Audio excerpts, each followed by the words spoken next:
Hello friends. आज हम G7 के बारे में डिस्कस करेंगे।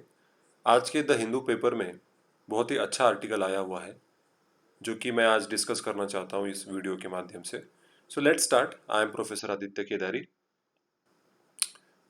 जो आज का एडिटोरियल है उसका हेडिंग है unravelling of A group of seven. G7 के बारे में बोला गया है और जो जून में उनकी जो मीटिंग होने वाली थी, समिट होने वाली थी, उसको यूएस प्रेसिडेंट डोनाल्ड ट्रंप ने पोस्टपोन कर दिया है। सितंबर 2020 तक उन्होंने बोला है। इसका रीज़न कोविड 19 है, जो कि आप सब जानते हैं कि कोविड 19 की वजह से सारे देशों में, बहुत सारे देशों में लॉकडाउन चल रहा है और बहुत सारे देशों के जो हेड्स हैं, प्राइम मिनिस्टर हो जाए या जर्मनी के चांसलर हो जाए, प्रेसिडेंट हो जाए, वो कोविड 19 की वजह से किसी भी तरीके से कोई भी मीटिंग नहीं कर रहे हैं।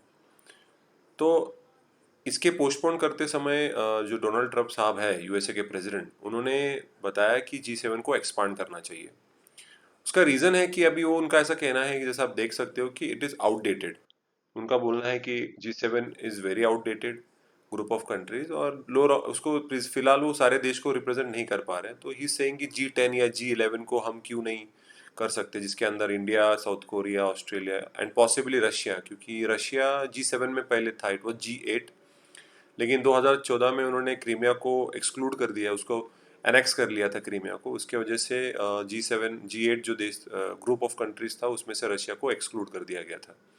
तो उनका भी ऐसा मानना है कि जो फाइव आइज कंट्रीज हैं, जिसमें इंक्लूडेड होता है ऑस्ट्रेलिया, कनाडा, न्यूजीलैंड, यूके और यूएस, अदर कंट्रीज, ये चाहते हैं कि ये जो बाकी के देश हैं इनको भी आना चाहिए और they should talk about the future of China, क्योंकि फिलहाल कोविड 19 का जो स्प्रेड है, पैंडमिक हुआ है, उसके पीछे ट्रम्प साहब ने बोला है कि it is because of China, जिसकी वजह से ये सारे देश आज इकोनॉमिक रिसेशन में चले गए हैं। आज के देश में जो सारे लॉकडाउन हुए हैं उसका रीज़न चाइना है। तो अब इनका क्या, कोई अल्टरनेटिव चाइना को ढूंढना चाहिए कि नहीं?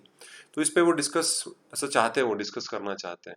तो सबसे पहले थोड़ा इमरजेंस के बारे में बात करते हैं कि ये G7 फॉर्म कैसे हुआ। ये 1970s में फॉर्म हुआ। द रीज़न वाज 1973 में अरब इजरायली वॉर हुआ था, जिसके वजह से organization of the petroleum exporting countries, जिसको हम शॉर्ट में ओपेक बोलते हैं, उन्होंने कनाडा, जापान, नेदरलैंड और यूएस पे एम्बार्गो लगा दिया था ऑयल का। मतलब ओपेक देशों ने डिसाइड किया कि ये जो चार देश हैं, that is Canada, Japan, Netherlands and US, इनके साथ कोई भी ऑयल ट्रेड नहीं होगा, कोई भी इनको ऑयल नहीं बेचेगा और इनकी प्राइसिंग भी 3 गुना बढ़ गई। इससे शॉक होके जो फ्रेंच के जो प्रेसिडेंट थे, ऑल्दो फ्रांस को इस एम्बार्गो से कुछ ज़्यादा फर्क नहीं पड़ा, लेकिन फिर भी उनको लगा कि आगे जाके फ्यूचर में अगर ओपेक ने फिर से ऐसा किया तो उसके अंदर फ्रांस भी हो सकता है, जिसपे एम्बार्गो लग सकता है। तो उनके जो प्रेसिडेंट थे इस टाइम करके, उस टाइम के 1970s के, उन्होंने एक इनवाइट किया सारे फाइनेंस मिनिस्टर्स को, यूएसए, यूके, जर्मनी, जापान और इटली को, for an informal discussion on global issues which is including OPEC का जो डिसीजन था उस पर डिसाइड करने के लिए कि इसका फ्यूचर वे आउट होना चाहिए। कोई तो ग्रुप ऑफ कंट्रीज होने चाहिए जिसने आके डिसाइड करना चाहिए कि यार ऐसा नहीं चल सकता, और यूनिलैटरल डिसीजंस की वजह से ग्लोबल ट्रेड और ग्लोबल इकोनॉमी को झटका नहीं लगना चाहिए, जो आगे जाके G7 बना। जैसे उसमें कनाडा और ईयू भी बाद में ज्वाइन हुए। ये G8 भी बना था, लेकिन जैसे मैंने आपको पहले बताया, रशिया को एक्सक्लूड कर दिया गया 2014 में, जब उन्होंने क्रीमिया को एनेक्स किया था। अभी फिलहाल के इकोनॉमिक सर्कमस्टांसेस क्या है वर्ल्ड में? तो G7 कंट्रीज एक ज़माने में 2/3 ऑफ द ग्लोबल जीडीपी, बोले तो ग्लोबल डोमेस्टिक प्रोडक्ट था उनका, ग्रॉस डोमेस्टिक प्रोडक्ट ग्लोबल।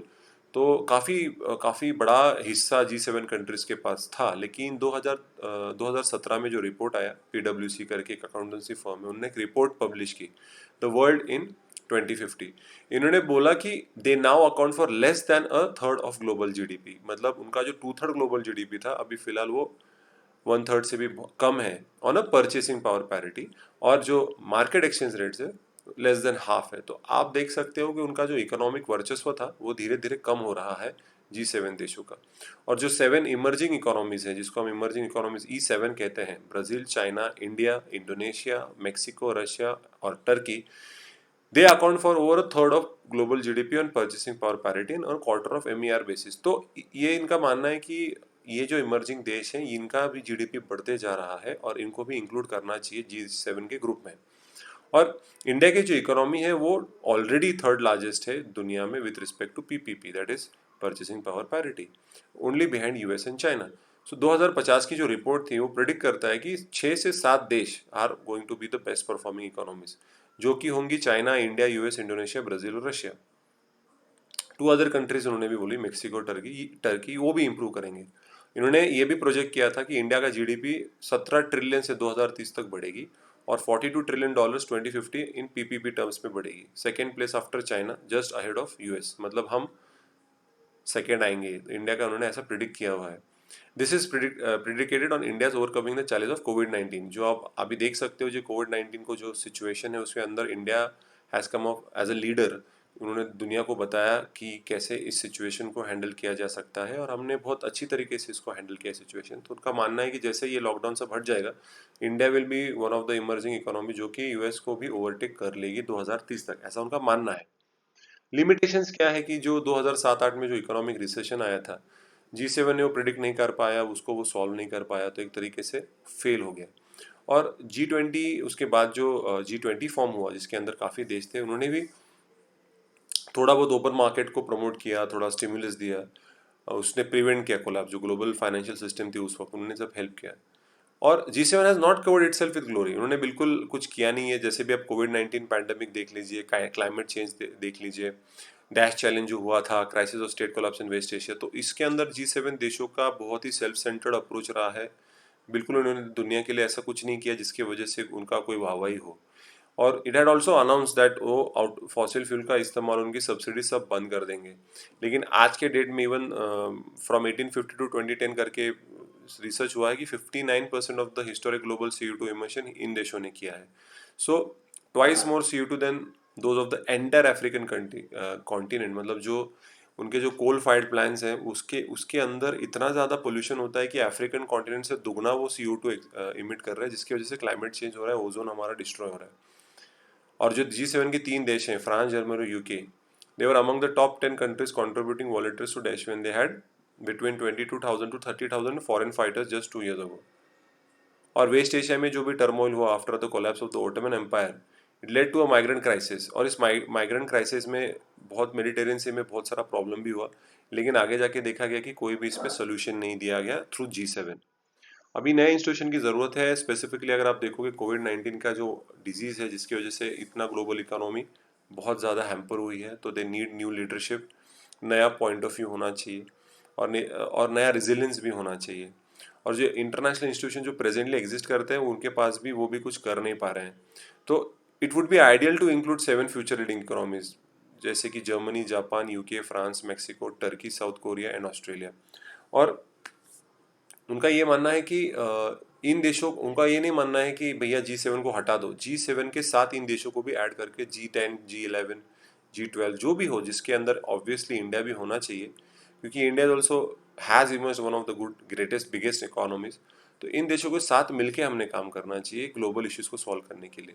और उसमें India will be interested in 3 global issues: international trade, climate change और कोविड-19 क्राइसिस। सेकेंडरी बेसिस पे अगर प्रायोरिटी में देखो तो काउंटर टेररिज्म और काउंटर प्रोलिफरेशन जो है उसको उसको हमें सॉल्व करना है, उसको हमें कंट्रोल करना है, because India is one of the victims of counter terrorism. और इमीडिएट कंसर्न जो है वो जो 1975 का बायोलॉजिकल वेपन कन्वेंशन है उसको ठीक तरीके से इम्प्लीमेंट करना।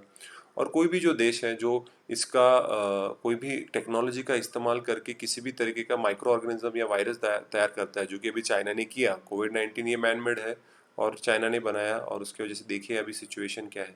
तो कोई भी स्टेट इसकी गलत तरीके से इस्तेमाल ना करके इस कन्वेंशन को ठीक तरीके से इम्प्लीमेंट करना चाहिए इंटरनेशनल लेवल पे। अगर आप रीजनल इश्यूज देखें तो ऑब्वियसली ईरान जो देश है उसको किसी भी तरीके से न्यूक्लियर वेपन्स एक्वायर नहीं करना चाहिए। अफगानिस्तान और गल्फ वेस्ट एशिया में पीस होना चाहिए। और जो सबसे important, the end state in Afghanistan would also be the interest to India and also to see the reduction of tension in Korean peninsula and the South China C.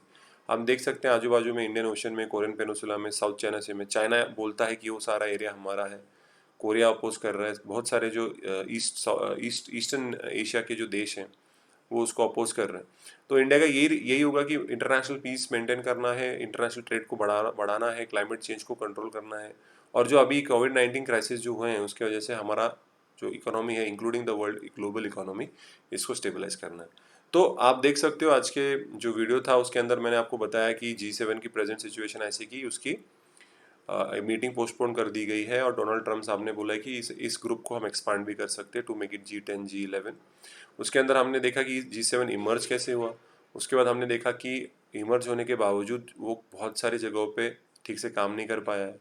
Economic जो उनका जो power था इन G7 देशों का वो भी कम हो चुका है और उसकी वजह से नए इंस्टीट्यूशंस की ज़रूरत है बिकॉज अभी नए प्रॉब्लम्स हैं।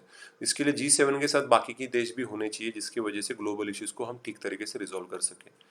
सो I hope you like the video. आपको कोई भी डाउट होगा with respect to current affairs, with respect to ये टॉपिक, आप कमेंट सेक्शन में 100% आप मुझे पूछ सकते हो। I will definitely try to answer all the questions which ever you mentioned. Thank you so much. I hope you enjoyed the video.